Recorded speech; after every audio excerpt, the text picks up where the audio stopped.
오늘 우리가 로마서 13장의 말씀을 읽었습니다. 오늘의 본문에서는 그리스도인들이 이 세상을 살아갈 때에 그리스도인들이 한평생 교회에서 신앙생활을 하는 동안에 그리스도인의 삶의 원칙이 무엇인지에 대해서 말씀하고 있습니다. 8절 말씀에 보면 피차 사랑의 빛 외에는 아무에게든지 아무 빚도 지지 말라. 남을 사랑하는 자는 율법을 다 이루었느니라고 말씀했습니다. 그리스도인의 삶의 원칙은 사랑의 빛만 지는 것이라고 하는 말씀입니다. 사랑의 빛 외에는 다른 빛을 지지 말라. 이것이 오늘 우리에게 주신 말씀의 핵심이라고 볼 수가 있습니다. 그러면 이 말씀이 주시는 교훈은 무엇이겠습니까? 첫 번째로는 이 말씀은 사랑받은 사람에게 주시는 말씀이라고 하는 것입니다. 사랑을 받아본 적이 없는 사람은 다른 사람을 사랑할 줄 모릅니다. 다른 사람을 사랑하는 것이 서툽니다. 내가 정말 예수 그리스도의 사랑을 받아본 사람이라면 다른 사람을 용서할 수밖에 없습니다. 내가 받은 구원이 진짜라면 나는 다른 사람을 사랑하고 용서할 수밖에 없습니다. 마태복음 18장에 보게 되면 무자비한 종에 대한 비유가 있습니다. 어떤 주인이 1만 달란트 빚진 자를 탕감해 주었는데 그 사람이 나가서 자기에게 100데나리온의 빚을 진 사람을 용서하지 않고 감옥에 넣었습니다. 1만 달란트는 16만 년 동안 일해야지 벌 수 있는 돈의 액수입니다. 이 돈은 갚을 수 없는 빚입니다. 그에 비해서 100데나리온은 1만 달란트의 60만 분의 1도 안 되는 그런 금액입니다. 자기는 엄청난 탕감을 받았는데 자기에게 빚진 자는 용서하지 않았다고 하는 것입니다. 그런데 이 사실이 자신을 탕감해 준 주인에게 알려져서 그만 다시 잡혀서 갇히고 말았습니다. 여러분, 우리는 이런 비유에서 무엇을 배울 수가 있습니까? 사랑을 받은 사람은 사랑을 베풀어야 하고 용서를 받은 사람은 용서를 베풀어야 합니다. 하나님께서는 많이 받은 사람에게는 많이 찾으십니다. 하나님께 값없는 사랑을 받았습니까? 그렇다면 우리는 사랑하는 삶을 살아야 합니다. 그리하면 오늘의 말씀처럼 남을 사랑하는 자는 율법을 다 이루었느니라, 이 말씀을 이루며 살게 되는 것입니다. 두 번째 우리에게 주는 교훈은 주님의 사랑은 다 갚을 수가 없는 빚입니다. 하나님께서 나에게 베풀어 주신 사랑은 갚을 수 없는 빚입니다. 미완성의 빚입니다. 갚으면 갚을수록 더 많은 빚이 남는 역설적인 빚입니다. 바울은 자신을 향해서 복음의 빚진 자라고 했습니다. 그래서 그는 평생 그 빚을 갚으려고 죽기까지 헌신하게 되었습니다.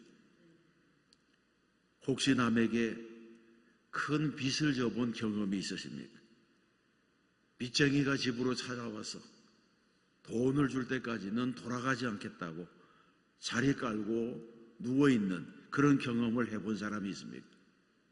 만날 때마다 얼굴이 부딪힐 때마다 빚독촉을 받아서 괴로움을 당한 그런 일들이 있습니까? 이런 경험은 비참한 경험입니다. 그래서 세상에서 제일 비참한 것은 죄의식에 시달리는 것, 그리고 빚쟁이에게 시달리는 것이라 그렇게 말하기도 합니다. 그런데 성경에서는 우리를 가르쳐서 사랑의 빚을 진 자들이라고 말씀합니다. 빚쟁이는 빚쟁인데 육신의 빚을 진 자가 아니라 영의 빚을 진 사람들입니다. 이것이 바로 사랑의 빚이고 복음의 빚인 것입니다. 하나님께서 우리를 구원하시려고 독생자를 보내주셨습니다. 하나님께서 우리의 죄값을 치르시려고 자기의 아들을 십자가에 내어주셨습니다. 예수님을 대신 십자가에 못 박아 죽이셨습니다. 그리고 무덤에 가두었습니다. 우리의 죄값을 온전히 치루어 주신 것입니다. 하나님께서는 자기의 아들을 죽여서 우리의 죄를 깨끗하게 씻어주시고 우리를 구원해 주셨습니다. 그래서 우리가 받은 구원이라고 하는 것은 나의 의로움 때문이 아니라 예수님이 십자가에서 하신 일 때문에 값없이 받은 것입니다.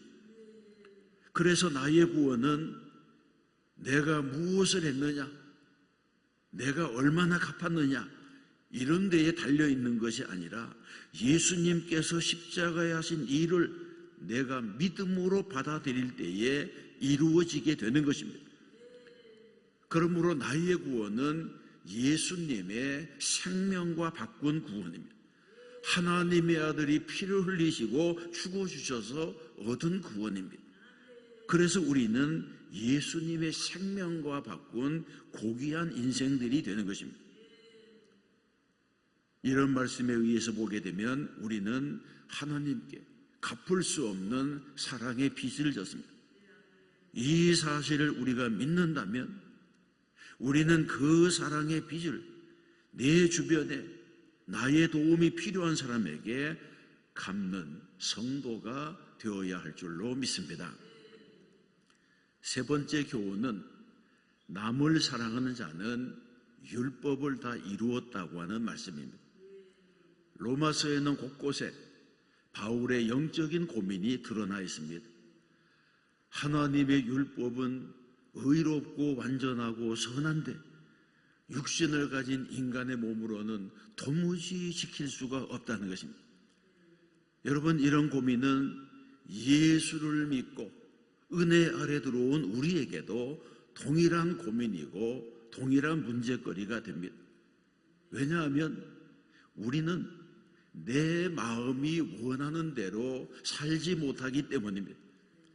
마음으로는 질투하지 말아야지 이렇게 다짐하면서도 자꾸 질투하게 되고, 분노하지 말아야 하는데 자꾸 분노하게 되고, 사랑해야 하는데 자꾸 미워하게 됩니다. 이것이 바로 인간이 가진 한계이고 나의 부족함인 것입니다. 그러면 여러분, 예수를 믿는다고 하는 것이 언제까지나 이런 갈등의 연속입니까? 그렇지 않습니다. 그에 대한 대답이 로마서 8장에 선언되고 있습니다. 로마서 8장 1절과 2절을 함께 읽어보겠습니다. 이제 그리스도 예수 안에 있는 자에게는 결코 정죄함이 없나니 이는 그리스도 예수 안에 있는 생명의 성령의 법이 죄와 사망의 법에서 너를 해방하였음이라. 아멘. 이 말씀의 뜻이 무엇입니까? 우리는 비록 육신이 연약해서 갈등하면서 살 수밖에 없는 존재이지만 생명의 성령의 법이 내게 임하시면 내 육체 가운데서 죄의 법이 빠져나가고 욕망의 기운들이 빠져나가기 시작한다는 것입니다. 우리 인간의 육신으로는 율법을 지킬 수가 없지만 하나님의 성령께서 우리를 도와주십니다. 그래서 성도는 언제나 성령과 함께 해야 합니다. 갈등을 느낄 때마다, 문제에 빠질 때마다 내 힘이나 내 경험으로만 그것을 이기려고 하지 말아야 합니다. 이 세상에는 힘으로도 안 되고 지식으로도 안 되는 일들이 많습니다.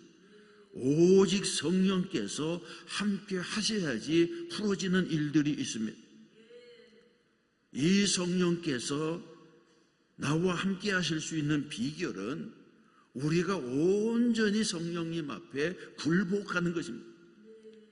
이미 성령께서 내게 임하셨지만 그 성령님을 내 안에 가두어 두고 내가 그 성령님에게 굴복하지 아니하면 내 인생은 언제나 제자리 걸음을 할 수밖에 없습니다. 성령을 받은 사람은 사랑의 빚을 갚을 수가 있습니다. 사랑의 빚을 갚으려면 성령께서 지시하시는 대로, 감동하시는 대로 순종해야 됩니다. 그래야지 우리의 믿음이 자라게 되는 것입니다. 우리가 일생을 예수 믿어보면 주의 일을 하면서 손해보는 것이 많은 것 같지만 결국에는 아름다운 열매가 맺히게 됩니다. 사랑하는 성도 여러분, 9절의 말씀도 함께 읽어보겠습니다.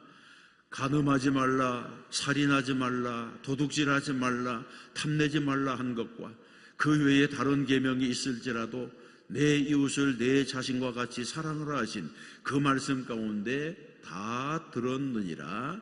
아멘. 그렇습니다.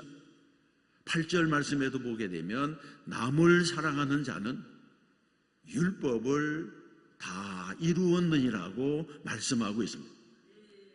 율법에서는 간음하지 말라, 살인하지 말라, 도둑질하지 말라 이렇게 가르치시지만 사랑 앞에서는 그런 말조차 할 필요가 없습니다. 사랑하면 모든 것이 끝나는 것입니다. 9절에서는 왜 사랑이 율법의 완성인지를 말해주고 있습니다. 사람들이 왜 간음할까요? 그 상대방을 사랑하지 않기 때문입니다.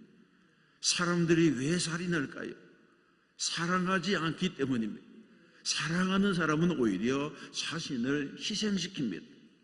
사람들이 도둑질을 하는 이유도, 사람들에게 탐욕이 생기는 이유도 따지고 보면 사랑하지 않기 때문에 이런 일이 일어나는 것입니다. 우리는 내 안에서 일어나는 온갖 더러운 죄들을 다 물리칠 수가 없습니다. 음욕과 탐심, 미움과 분노, 절제되지 아니한 죄들을 우리는 물리칠 수가 없습니다. 그러면 어떻게 해야 됩니까? 길은 오직 하나입니다. 사랑해야 합니다. 10절에서 말씀합니다. 사랑은 이웃에게 악을 행하지 아니하나니 그러므로 사랑은 율법의 완성이니라. 아멘. 사랑이 해답입니다. 그런데 이런 사랑을 하려면 우리가 먼저 성령을 받아야 됩니다. 성령의 사람이 되어야 됩니다. 하나님께서 말씀했습니다. 이는 힘으로 되지 아니하며 능력으로 되지 아니하고 오직 나의 영으로 되느니라. 아멘. 우리는 성령님을 사모해야 됩니다. 성령님을 내 안에 모셔드려야 됩니다. 그 성령님께 붙들려야 됩니다. 그리하면 우리에게 사랑이 부어지게 되는 것입니다. 우리 모두는 하나님께 무한한 사랑의 빚을 지고 살아가고 있습니다. 이 빚을 조금이라도 갚는 것이 바로 그리스도인의 윤리입니다. 피차 사랑의 빚 외에는 아무에게든지 아무 빚도 지지 말라. 남을 사랑하는 자는 율법을 다 이루었느니라. 아멘. 이 말씀에 우리가 아멘, 아멘 이렇게 응답하며 살아가게 되면 주님의 은혜가 우리에게 임하고 내가 육신으로 할 수 없는 그 일을 성령께서 내 안에서 이루어 나가게 될 줄로 믿습니다. 오늘도 사랑하는 삶을 살아서 승리하는 성도가 되시기를 주님의 이름으로 축원합니다.